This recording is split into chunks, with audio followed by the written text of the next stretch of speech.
You know which classes are. She walks. Boom, then she realizes where her class is. Interjection. She definitely knows who her teacher is. That's primary. You definitely want to teach your kids to understand who their teacher are. So if they get lost and somebody asks them who's their teacher, they can say who's their teacher. But also on Squeeze's backpack, it also has her name, and with her after school program pass, it also says a teacher on there as well. But in between there's good. So she knows who her teacher is, she knows the hallway to go down, and she knows the class. Dads, teach that repetition to your kids.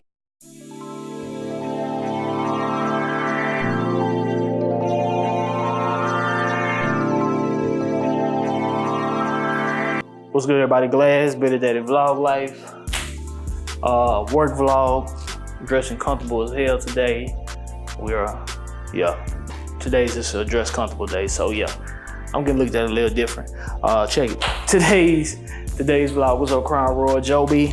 We see you, Sony, Lumix. Yes, a lot of different stuff is in the works. So yes, the ambassador movement is still coming. It's still flowing. We still here, making moves. No talking about Ace time. So I recently asked how Squeeze's first day of school went, and if y'all seen this vlog, y'all probably seen the other vlog. Squeeze's first day of starting kindergarten. Come on, daddy, baby.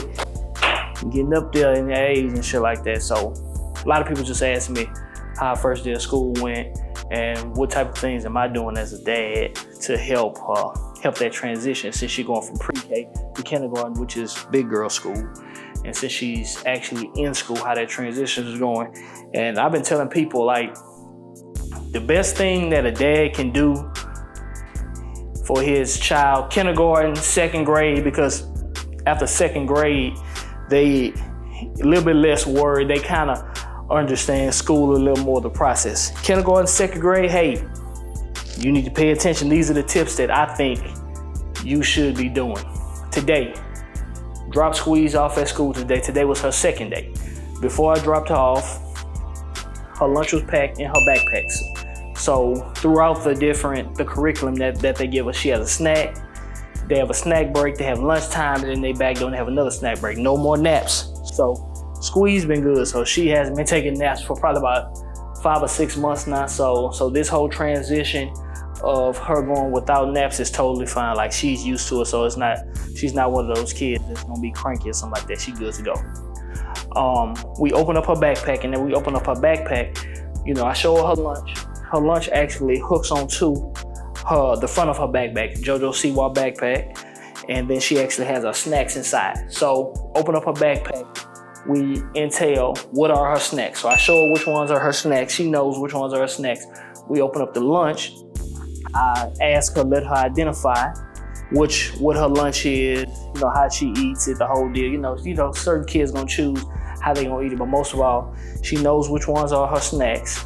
She knows which one is her lunch. So she knows that breakdown. She's familiar with that breakdown. At her school, they actually stress and they want them to bring a water bottle or some type of container so they can drink water, so they're more pro of water as opposed to juice. Cool, that's great. Less sugar. I'm good with all that. Keep them more hydrated. I'm cool with all that. So her particular water bottle, I put that to the side. It's in her backpack. You know, most sides on most backpacks, even like my backpack, they got the little mesh holder, like right here. This backpack right here. This backpack right here, as you can see, it got mesh holders on the side that can hold water containers. So I show her her water container and her little mesh holder. So we go over that. She looks at that, so she recognizes where her water is. So we good there. As we get to school, for this first week, this is the only week they allow me to drop her off. I'm sorry, this is the only week they allow me to walk her to her class. From this point on, second week and in the future, parents drop off. They have teachers outside and somebody else. So I know somebody else whose child goes to a school that once they drop off, the teachers are out there. The teachers pass the younger kids off to a 5th grader. The 5th grader then walks the kid to that particular class, which is a good system.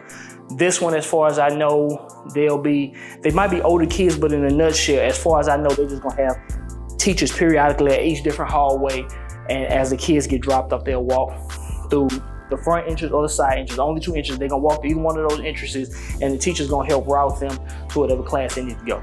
My baby, what I'm doing, repetition. Parents, dads, this is what you need to be learning. You need to teach your kids repetition. We get out, I want her to understand, we get out the front entrance, side entrance, where her class is. As we walk, and I'm asking her which way is her class. She knows which direction her class is. As we turn left, there are two different hallways. I ask her which hallway leads to her class.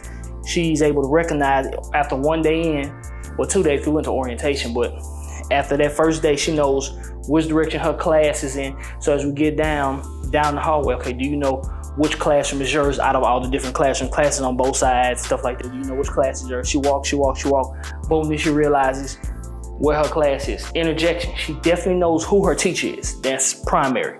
You definitely want to teach your kids to understand who their teacher are. So if they get lost and somebody asks them who's their teacher, they can say who's their teacher. But also on Squeeze's backpack, it also has her name, and with her after school program pass, it also says a teacher on there as well. But in between there's good. So she knows who her teacher is, she knows the hallway to go down, and she knows the class.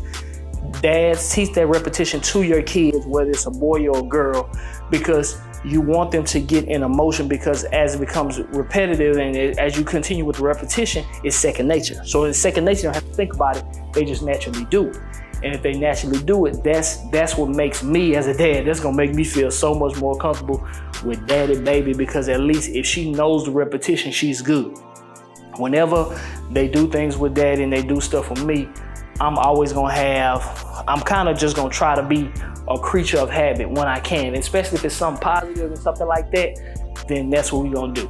Now, the activity might switch something like that, but as far as what we're doing, the time spent or the love or whatever, that's gonna be there every time, you know. So that just might switch, but dads, teach your children repetition. So as you're going over repetition, then they learn, it becomes second nature, it becomes a fun game for them. They enjoy the game. You less stressed, because look here, I know all this gray and all in my hair and everything. I'm trying to go gray as less as possible. I'm gonna go gray, but hopefully not as fast as far as stress and work. Teach your kids repetition. We'll get into the other dynamics of it, the class, the school, the program, like maybe what I'm doing after school, things like that. We'll get into that later. But hey, I gotta get out of here, get my ass back to work. Ace time, BDVL vlog life. Hey, we moving. Hey, I'm holla at y'all.